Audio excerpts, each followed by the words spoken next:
சிம்பிளாக ஹெல்த்தியாக 10 நிமிஷத்தில் சிவப்பரிசியில் ஒரு உப்புமா பண்ண போகிறோம். 1 கப் சிவப்பரிசியை நல்லா ரோஸ்ட் பண்ணிவிட்டு வாஷ் பண்ணிக்கணும். இது ஊற வைக்கணும்னு அவசியம் இல்லை. ப்ரெஷர் குக்கரில் எண்ணெய் ஊற்றிட்டு கடுகு, கடலைப்பருப்பு, உளுத்தம்பருப்பு போட்டு நல்லா வறுத்துக்கணும். இதில் வெங்காயம், பச்சை மிளகாய், கருவேப்பிலை, இஞ்சி, வரமிளகாய் கூட நீங்கள் போட்டுக்கலாம். இதில் வெஜிடபிள்ஸ் ஆட் பண்ணிக்கோங்க. கேரட், பீன்ஸ், அதுக்கப்புறம் பச்சை பட்டாணி, தக்காளி, பெருங்காயம் நல்லா ரோஸ்ட் பண்ணணும். இதில் விட்டமின் B6, விட்டமின் B2 எல்லாம் அதிகமாக இருக்குது. மசாலா பொடியெல்லாம் ஆட் பண்ணிக்கோங்க. மஞ்சள் தூள், மிளகாய் தூள், கொத்தமல்லி தூள் கூட நீங்கள் போட்டுக்கலாம். உப்பு போட்டுட்டு நல்லா வதக்கினதுக்கப்புறமா நம்ம ஊற வச்ச அந்த அரிசி அதை நம்ம போடுவோம். இப்போது 1 கப் அரிசிக்கு கிட்டத்தட்ட 2.5 கப் தண்ணி ஊற்றுவோம். அப்போ தான் நல்லா உதிரி உதிரியாக வரும். உப்பு இந்த ஸ்டேஜ்லேயே போட்டுக்கோங்க.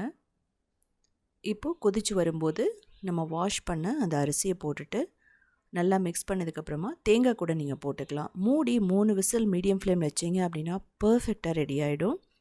இதில் பார்த்திங்கன்னா அயன் இருக்குது, பொட்டாசியம் இருக்குது. ஸோ அதனால் ரொம்ப ரொம்ப ஹெல்த்தியானது. பிக்கிளோடு எடுத்துக்கிட்டால் அவ்வளோ டேஸ்ட்டாக இருக்கும்.